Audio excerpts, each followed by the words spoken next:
Hello everyone, good morning. আশা করছি তোমরা সবাই অনেক ভালো আছো আর আমিও ভালো আছি। নতুন বছর সবার খুব ভালো কাটুক। আজ সারাদিনে আমি কি করলাম সেটা তোমাদেরকে শেয়ার করব। আমি একটা সাধারণ মধ্যবিত্ত বাড়ির মেয়ে। আমার জীবন খুবই সাধারণ। এটা আমার বাবার হাতে ছোট্ট বাগান। এখানে কিছু শীতের সবজি চাষ করা হয়েছে আর মা তাতে জল দিচ্ছিল। বাগানটা তোমাদের একটু দেখিয়ে দিই। আমি প্রত্যেকদিন সকালে খালি পেটে জল খাই, তাই সকালে এক গ্লাস জল খেয়ে মায়ের রান্নার কাজে একটু সাহায্য করছিলাম। তারপর বাড়ির রাস্তাটা পরিষ্কার করে ঝাঁট দিয়ে নিলাম। আর প্রত্যেকদিন বিছানা আমাকেই গোছাতে হয়, তাই দেরি না করে নিজের কাজে লেগে পড়লাম। তারপর টান টান করে বিছানা গুছিয়ে বালিশগুলো সেট করে দিয়েছিলাম।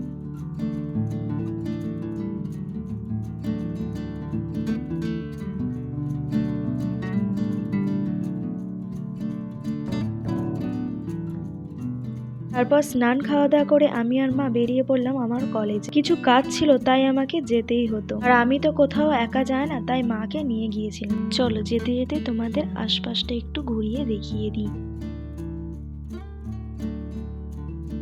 আর গাড়ির উল্টো দিকে বসলে যত রাজ্যের মাথা ঘোরা তা বলার বাইরে। তাই টোটোর পিছনের সিটে বসে ঝাঁকুনি খেতে খেতে কলেজ চললাম। কলেজে একটা এক্সাম চলছিল, তাই স্যার বললো একটু ওয়েট করতে। তাই আমার মডেল সত্তাকে জাগিয়ে একটু মডেলিং করে হেঁটে নিলাম। তারপর কাজ সেরে বন্ধুদের এবং কলেজটাকে মিস করতে করতে বাড়ির দিকে চললাম। তারপর বাড়িতে এসে তেঁতুলগুলো নিয়ে বসলাম, যেটা সবার খুব প্রিয়। এটা কিন্তু টক তেঁতুল নয়, এটা থাইল্যান্ডের মিষ্টি তেঁতুল। একটা দিদি আমাকে এই তেঁতুলটা খেতে দিয়েছিল। যে তেঁতুল ছোটবেলা থেকে টক খেয়ে এসেছি, সেই তেঁতুল মিষ্টি।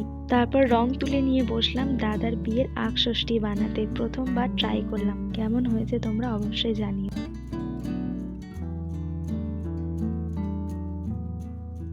আজ রাতে খুব চাউমিন খেতে ইচ্ছা করছিল, তাই মাকে বললাম আর মা চটপট বানিয়ে ফেললো গরম গরম চাউমিন। এটা খেয়ে আজকের ব্লগটা আমি শেষ করলাম। আমার লাইফস্টাইল ব্লগ যদি তোমাদের ভালো লাগে তাহলে আমার চ্যানেলটাকে সাবস্ক্রাইব করো। সবাই পাশে থেকো, ভালো থেকো।